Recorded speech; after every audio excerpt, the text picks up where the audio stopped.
از بچم سویده جبو کسی نزانن تنها وقت زانیاریه که بدم و جبره ده سوید کولاته کی سوسیال دموکراتا کسی که سوید حکم دکرنجی اینج دما پالمی و پشت راجی سوسیال دموکرات بون بو ناونده که نویسکار و روشنبیرین کرد هم باکر روجاوا روجلات و باشوری کردستان چه قاس نویسکار و روشنبیر و رونق بیره هبون همان خال سوید گرته بون و سوید آلیکاریا وان دکر مثلا پرتوکین کردی چاپ دکرن بلاف دکرن آلیکاریا مادی جنویسکارین کرد را دکرن بود چه که تایبت جبوان وقتاند بود لپایتخت سوید لستوکهولم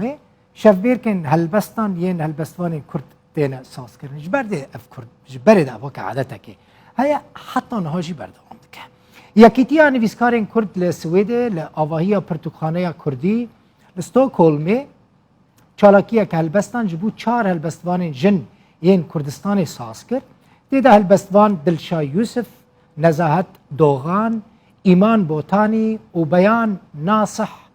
ده ويشف بير كده هلبستين خوا پیشکش کرن اف هلبستوانا كو هلبستان دخوي نجي دلشا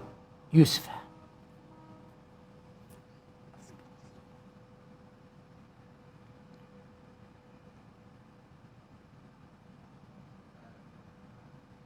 دچم سوید باجار اسکیلستونا هلبستوانا کرد دلشا یوسف هلبستوانو نویسکار ل قال من دلشا خان بخيراتي تج كردستان چوي ولاتك قيمته ده هلبستوانان و قيمته ده نویسکاران براستي اف چالاكين بفي آواهي زيدتين لدار خستن يانجي كم هون هلبستوانو نویسکارين كرد هفت بينن بله سلاف لوا که دل بخین سلاف لهمو کارمندن رودا و سپاس بو میوانداری کرناوه بله لسوید چلاکیم باش تن چکرن براستی وکی و داد دیار کرن یعنی دیروکه کی کلتوری وجهی کردی هیا لسوید پیوسته که مرا رزیل بگره و بحث بکه لو ما مرکار بحثا گلک چلاکی انجور بجور بکه کل سوید تین کرن بره پرانیا چلاکی نویسکاران کل سوید تین کرن چنه جبر که گلک جوان جهف دورن یعنی بساعتان جهف دورن اف نابا آستنگی که هون نویسکار و هلبستوان کرد زوزو هف ببینن بله به گمان او پرسگریک هی بچک ل ستوکهولم وکی ناوند وان خباتانه براستیش کبنده و حتی نها لو ما يعني ام دبینن گلک جارا لوی درته چکرن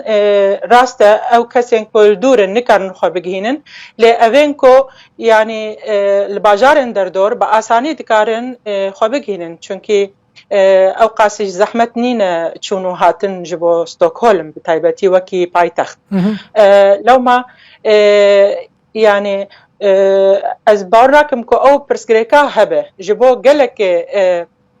روشنبير ونيفسكارا بتايبتكو احتمال هون جي بزانن كو جرانيا كسن روشنبير هناكي لستوكهولم براستي وقت نافندش بو روشنبير كرد بلي هر وها جبو دزگه روشنبيري كردش دلشا خان دمك نوديان دا مثلا قالك دوستي من السويد الوان دران هنا قالك پرتوک دهاتن چاپ کرن قالك کووار دهاتن درخستن چاپخانه مثلا آپیک هبو یا علی چفچیک و خلک اناتولیا ناوینه هینجی هیا هین او چالاکین وها هنه هین وکه برای پرتوک تینه چاپ کرن کووار تینه چاپ کرن او وشان بی آواهی بردوامن بله او وشان خانه هنن اگو تبحث کرن بردوامن و براستی يعني گلک برهمن باش کردی هاتنن چاپ کرن نها هینا بهتر دامو دزگهن روشنبیری زیاده تر دبن مثلا انستیتویا کردی هیا یک یعنی ویسکارن کرد که نها گلکی چلاکه پرتوخانه کردی آگو گلک نها یعنی تمنیوی دورا 25 سالا گلک پرتوکن هجا وکی هون لپاش و چلاکی همه جدی بینن دور هاتیه گرتن نرخکی گلکی مزن دور دکم بویه ج پرتوکن کردی هم ایکول ولات چاپ کنن هم ایکول لأوروپا و بتایبتی جی للسوید يعني مركار قالك تشتاب دسخين براستی ژیان لور چاوایە دڵشەخان ژیان خازم بەحسا ژیانێ بکەم دەربای ئەدەبیات و وێژەیە بەڵێ ژیان ینی ji bo kesê nû hatiye piçekî zehmet lê kesên ku xwe bicih şkevin de belkî bêtir jiyan li bar e lê ji bo êwekî me nimûne ku ev 6 sal ez hatime Swîd heta min xwe damezrand li vir heta min karîbû entegrasyon çêkira yanî çavat bêjim îndîmaj çêkira bi vî civakê re û îndîmaj diriya ziman re çê dibe diriya kultura wan re çê dibe me re nas bike yanî zagonên vî welatî civaka wî her wiha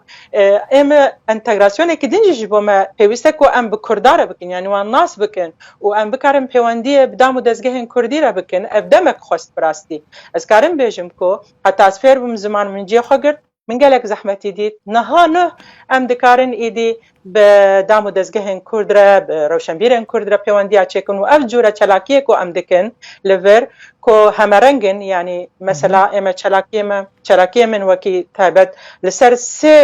asta dibin li ser asta yekîtiya nivîskarên Swêdî ku ez endamim tê de wekî wêjevan û wekî werger her wiha li ser asta pena Kurd ku meşaxekî li vir ava kiriye û ez her wiha endama desteya birêvebiriya pena Kurdim û endama ji serokê komîteya jinên nivîskarim û her wiha me komîteyekî jî li Swêd ava kiriye ew jî dest pê kiriye bi çalakiyê xwe ew jî astekî xebatê ye her wiha li ser asta dam û dezgehên Kurd ku em niha dixwazin hêdî hêdî çalakiyan bi hev re çêkin û bikarin xwe bidin nasîn asta Swêdiya de jî nimûne me çalakî gelekî pêkanîn li ser asta hem Swêd hem jî em karin bêjin îyaleta ku em lê jiyan dikin Sormland ku Eskilistona beşekî jê ye yanî me karî di gel nivîskarên Swêdî di gelek çalakî çêkirane îja ez karim bêjim yanî astekî gelekî berfireh de niha em karim bêjin ku me xwedayî damezrandin lê gelek bi zehmetî çêbû çend sal pêwîst kirkekê dil bixwe gelekî spas zîrekî Dilşa Yusuf zû întegre dibî nivîskar û helbestvana Kurd ji Swêdê ji bajarê Eskilstona mîvana ve